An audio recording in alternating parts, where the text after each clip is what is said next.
పవన్ కళ్యాణ్కు రాజకీయాలపై ఆసక్తి తగ్గిందా, అందుకే అలా చేస్తున్నాడా అంటూ కొందరైతే వాపోతున్నారు. అసలు ఆయన ఏం చేస్తున్నాడు? ఖచ్చితంగా ఇప్పుడు ఏపీ ప్రజల్లో ఈ యొక్క కొత్త అనుమానం అయితే మొదలైంది.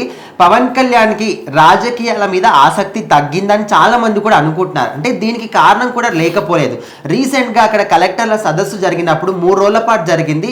ఏ ఒక్క రోజు కూడా పవన్ కళ్యాణ్ ఆ సదస్సుకి హాజరు కాలేదు.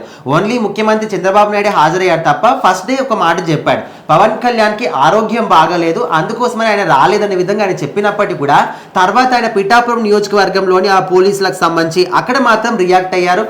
నాకు నివేదిక కావాలని కూడా వాళ్ళకి చెప్పడం జరిగింది. సో మరి అక్కడికి వెళ్ళి వాళ్ళతో మాట్లాడి నివేదిక కావాలని అక్కడ ఇన్ఫ్లుయెన్స్ అయిన వ్యక్తికి ఇక్కడ కలెక్టర్ల సదస్సుకి ఎందుకు రావడం లేదని చాలా మంది కూడా కొత్త అనుమానం అనమాట.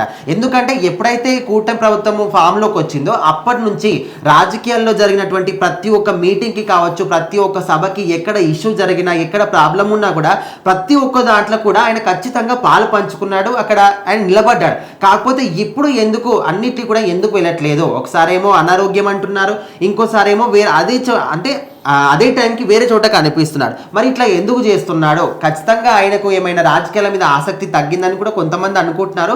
కాకపోతే దీని వెనకాల అసలు కారణం ఏంటని కూడా ఎవరికి తెలియదు. నిజంగానే హెల్త్ బాగోకపోవచ్చు. ఇప్పుడు ఇక్కడ కలెక్టర్ సదస్సుకి రాకపోయి అక్కడ ఎందుకు ఇన్ఫ్లుయెన్స్ అయ్యాడంటే దాని కూడా ఒక కారణం అనమాట. ఇక్కడ కలెక్టర్ సదస్సుకి రాకపోయినప్పటికీ కూడా చంద్రబాబు నాయుడు గారు ఉన్నారు కాబట్టి ఆయన మాట్లాడతాడు, ఏమి మాట్లాడాలో, ఏం డెసిషన్ తీసుకోవాలో అన్ని కూడా ఆయన చూసుకుంటాడు. కానీ అక్కడ పిఠాపురం నియోజకవర్గంలో పోలీస్ యంత్రాంగం కావచ్చు, ప్రజల పట్ల ఎందుకు శ్రద్ధ చూపిస్తలేరంటే ఖచ్చితంగా అక్కడ ప్రజలకు సమస్య ఉంది కాబట్టి ఇక్కడ వీళ్ళు మాట్లాడుకొని ఒక డెసిషన్ తీసుకున్న తర్వాత అది ప్రజల వరకు వెళ్తుంది. కాకపోతే ఇక్కడ పిఠాపురం నియోజకవర్గంలో పోలీసులకు సంబంధించి ఏంటంటే వాళ్ళు డైరెక్ట్గా ప్రజలకి పోలీసులకు మధ్య డైరెక్ట్గా కన్వర్సేషన్ జరుగుతుంది. సో అందుకోసమని అక్కడ ఆయన వెళ్ళి మాట్లాడి ప్రాబ్లం ఏంటి, ఎందుకు ఇదంతా కూడా జరుగుతుంది, ప్రజల్ని మీరు ఎందుకు పట్టించుకోవట్లేదు, ఇదంతా కూడా డైరెక్ట్గా ఆయన ఇన్ఫ్లుయెన్స్ అయ్యి మాట్లాడితేనే ఖచ్చితంగా వాళ్ళు రియాక్ట్ అవుతారు. సో అందుకోసమని ఆయన అక్కడికి వెళ్ళాల్సి వచ్చింది, వాళ్ళతో మాట్లాడాల్సి వచ్చింది తప్ప ఇక్కడ ఏదో ఆయన రాజకీయాల మీద ఆసక్తి తగ్గిందని ఇలాంటి ఏది కూడా ఉండదు. కాకపోతే ఖచ్చితంగా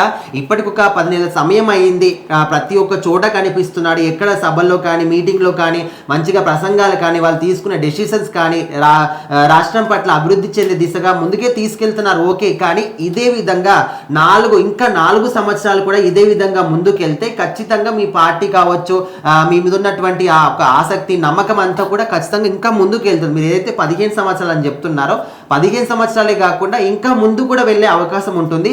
కాకపోతే ఈ విధంగా మధ్యలో బ్యాక్ డ్రాప్ కాకుండా అంటే ముందుకెళ్ళాలి. ఇంకా మీరు ఈ విధంగా ప్రతి ఒక్క దాంట్లో కూడా పాలు పంచుకొని ముందుకెళ్తా ఉంటే ప్రజల్లో మీ మీద ఉన్న నమ్మకం కూడా ఇంకా పెరుగుతూ ఉంటుంది. కాకపోతే ఇప్పుడు ముందు చూపించినంతటువంటి ఒక హుషారుతనం కానీ, ప్రతి ఒక్క దాంట్లో యాక్టివ్గా ఉండడం కానీ, పాలు పంచుకోవడం కానీ ఇప్పుడు చేయకపోతే అందరూ కూడా ఖచ్చితంగా అనుకుంటారు. ఆల్రెడీ డౌట్ మొదలైంది. చూద్దాం మరి ఇప్పటికైనా పవన్ కళ్యాణ్ ఇదంతా కూడా తెలుసుకొని అరే ప్రజలు ఈ విధంగా అనుకుంటున్నారు, అలా అనుకోకుండా ప్రతి ఒక్క దాంట్లో కూడా పాలు పంచుకుంటే బాగుంటుందని అనుకుని అన్నిట్లో పాలు పంచుకుంటే ప్రతి ఒక్కరు కూడా నమ్ముతూ ఉంటారు.